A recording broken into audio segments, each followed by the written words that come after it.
गुरु प्यारी साध संगत जी, प्रेम से कहना धन निरंकार जी। आशा करती हूँ सतगुरु माता जी की कृपा से आप सभी अच्छे होंगे। आज मैं आप सभी के लिए एक नई साखी लेकर आई हूँ। साखी का शीर्षक है नौकरी। चलिए सुनते हैं आज की ये साखी।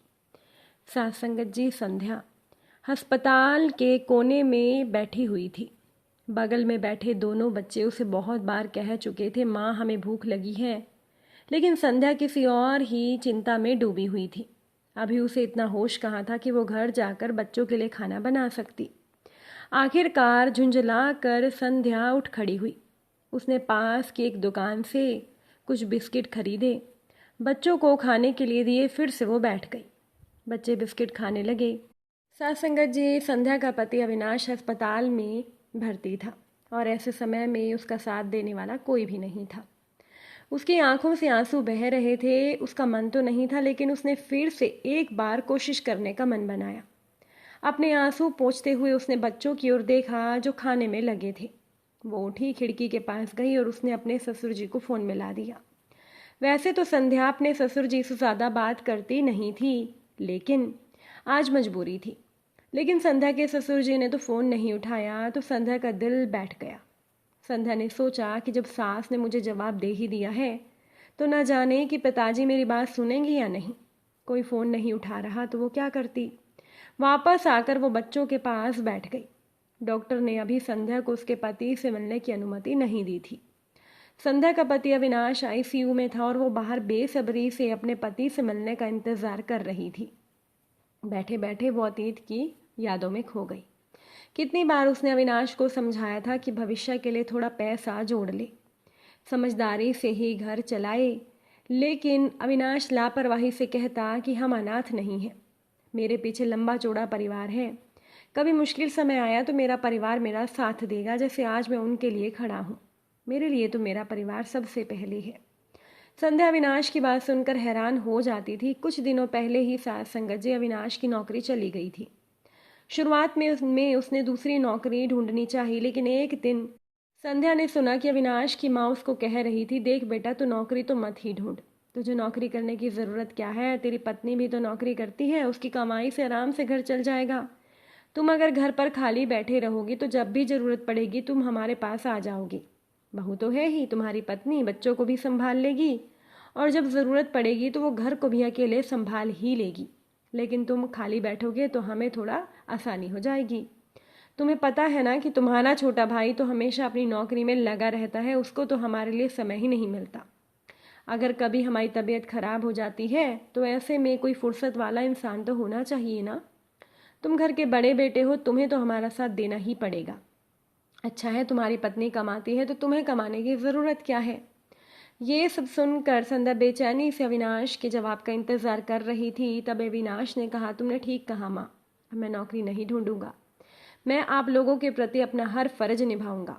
आखिर मेरी पत्नी महीने के 35,000 कमा कर ला रही है तो मुझे सोचने की ज़रूरत क्या है। अब ये सुनकर संध्या स्तब्ध रह गई कि अविनाश ये क्या बोल रहा है। बाद में संध्या ने पति को बहुत समझाया कि तुम अपनी माँ की बातों में क्यों आ रहे हो, तुम्हें नौकरी ढूंढनी चाहिए, भविष्य के लिए हमें पैसा जोड़ना चाहिए, हमारे भी बच्चे हैं, हमारा खुद का भी घर तो होना चाहिए। तब अविनाश ने संध्या को डांट दिया कि घर तो वहाँ है ही, हम तो नौकरी की वजह से यहाँ रह रहे हैं।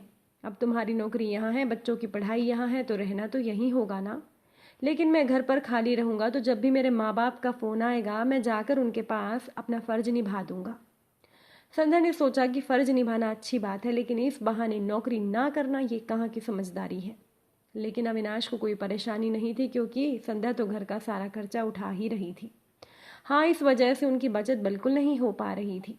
अब संध्या को भविष्य से डर लगने लगा था कि अगर कोई बड़ा खर्चा उनके सर पर आ गया तो वो क्या करेंगे।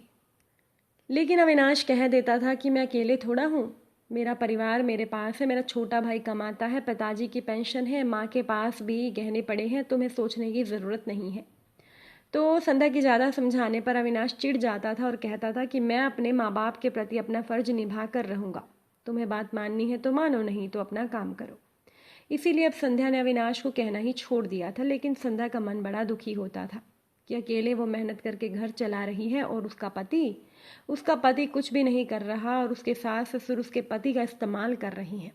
इसी बीच एक दिन थोड़ा अविनाश की तबीयत खराब होने लगी, उसको सांस लेने में कुछ दिक्कत होने लगी।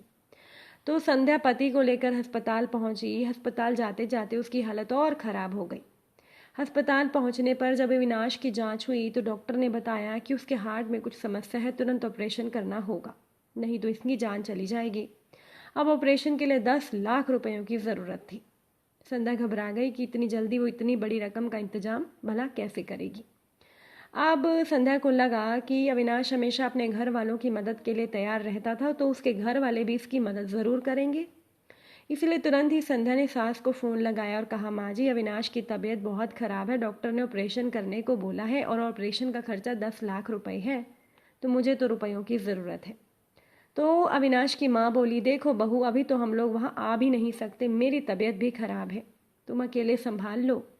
संध्या हैरानगी से बोली, माँ जी आप क्या बोल रही हो, मैं ऐसे समय पर अकेली कैसे संभालूं? आप मदद के लिए नहीं आएंगी क्या? कम से कम आप मेरे देवर को भेज दो। तो सास बोली, तुम्हारे देवर को छुट्टी कहाँ मिलती है, वो कहाँ तुम्हारे लिए अपनी नौकरी छोड़ेगा, वैसे भी तुम्हें अपने पति का ऑपरेशन थोड़ी ना करना है, सब करना तो डॉक्टर को ही पड़ेगा ना। तुम ऑपरेशन करवा लो, हम ऑपरेशन के बाद उसे देखने के लिए आ जाएंगे। संध्या अपने आंसू पोंछते हुए बोली, वो तो ठीक है माँ जी, लेकिन आप कम से कम पैसों का इंतज़ाम तो करवा दो। तो उसकी सास हैरानगी से बोली, पैसे? कौन से पैसे? क्या तुम्हारे पति ने कमा कर हमें कोई पैसे दिए हैं जो हम तुम्हें पैसे देंगे? हमारे पास कोई पैसा नहीं, तुम अपने ऑफिस से लोन ले लो। संध्या सर पकड़कर बैठ गई, सोचने लगी कि इतनी जल्दी 10 लाख का इंतजाम होगा कैसे। संध्या बोली, माँ जी मेरी मदद कर दीजिए, मैं इतनी जल्दी इतनी बड़ी रकम का इंतजाम नहीं कर पाऊंगी। लेकिन उसकी सास ने तो बिना जवाब दिए फ़ोन रख दिया था। संध्या स्तब्ध रह गई, सोचने लगी कि जिस परिवार के लिए मेरे पति ने नौकरी भी नहीं की, वही परिवार आज उसके ऑपरेशन के लिए पैसे देने से मना कर रहा है। वो रो रही थी। अभी वो ख्यालों में ही खोई थी, तभी डॉक्टर ने आकर बताया कि अब आप अपने पति से मिल सकती हैं। तो वो जल्दी से पति से मिलने के लिए पहुंची, तभी उसके फ़ोन की घंटी बजी। ये फ़ोन उसके ससुर जी का था। संध्या ने फ़ोन उठाया तो उसके ससुर जी कहने लगे, बहू ये बार बार फ़ोन करके हमें परेशान क्यों कर रही हो? तुम अविनाश की पत्नी हो, ऐसे समय में तुम्हें ही उसको संभालना होगा। हम दोनों की तबीयत तो वैसे भी ठीक नहीं रहती, हमें परेशान मत किया करो। और पैसों का इंतजाम कहीं ना कहीं से तुम कर ही लोगी। इतने सालों से तुम नौकरी कर रही हो, क्या तुम्हारे किसी से जान पहचान नहीं बनी? अब तो संध्या पीड़ा और गुस्से के मारे फट पड़ी, कहने लगी, पिताजी अगर आपको मदद नहीं करनी तो मत करिए। जब ससुराल वाले जो कि मेरे अपने हैं वो ही मेरी मदद नहीं कर रहे, तो बाकी मैं किसी और इंसान से क्या उम्मीद रखूं? इतना कहकर उसने फ़ोन रख दिया। उसकी नज़र अविनाश पर पड़ी, वो सो रहा था। बिना कुछ बोले संध्या अपने पति का चेहरा देखती रही, फिर मन को मजबूत करके वो अपने पति के कमरे से बाहर आई। उसके जीवन की सारी योजनाएं अब बस एक ऑपरेशन टेबल के आसपास से सिमट कर रह गई थी। ना कोई शिकवा था, ना कोई उम्मीद बची थी। इधर सोने का नाटक कर रहे अविनाश की आंखों से आंसू बह रहे थे।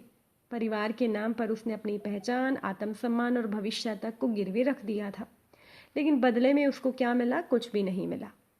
साथ संगत जी, सबसे बड़ा दर्द तो अब अविनाश को ये था कि अब वो कोई शिकायत भी नहीं कर पा रहा था। उसकी आंखों से गिरते हुए आंसू केवल आंसू नहीं, टूटे हुए भरोसे की हर एक बूंद को बयान कर रहे थे। वो सोच भी नहीं सकता था कि उसके परिवार वाले उसके साथ ऐसा करेंगे। अब वो तो अपने परिवार के लिए बेरोजगार बनकर बैठा था, लेकिन उसके परिवार वालों ने उसे इस हाल में भी छोड़ दिया था। वो घबरा गया कि अब संध्या अकेले कैसे संभालेगी, बच्चे भी थे। थोड़ी देर के बाद संध्या उसके केबिन में आई और धीरे से अविनाश को बोली, तुम चिंता मत करो, सब ठीक हो जाएगा, मैं सब ठीक कर दूंगी। डॉक्टर जल्दी ही तुम्हारा ऑपरेशन करेंगे। अविनाश सब जानते हुए बोला, लेकिन ऑपरेशन के लिए पैसा कहाँ से आएगा? तो संध्या बोली, तुम चिंता मत करो, मैंने अपने भाई से बात कर ली है, वो अपने कुछ दोस्तों से उधार ले लेगा और मैं अपने ऑफिस से भी कुछ लोन ले लूँगी, सब जल्दी ही हो जाएगा, तुम तनाव मत लेना, बस तुम जल्दी से ठीक हो जाओ।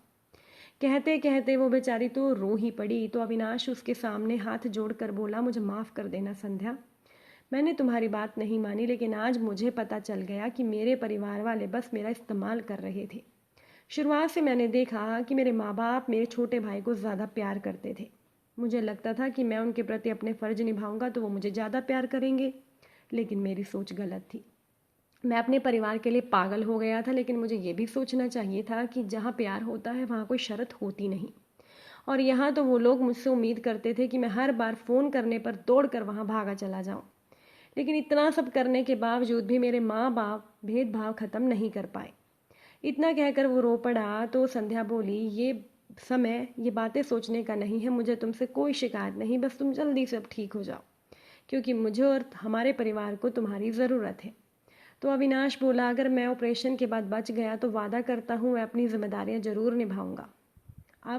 अब से मेरी प्राथमिकता मेरी पत्नी और मेरे बच्चे होंगे, कोई और लोग नहीं। खैर साथ संगत जी, संध्या ने प्रार्थना की, उसकी प्रार्थना में शक्ति थी, वो रंग लाई। अगले दिन उसके पति का ऑपरेशन हुआ और वो बहुत अच्छा हुआ।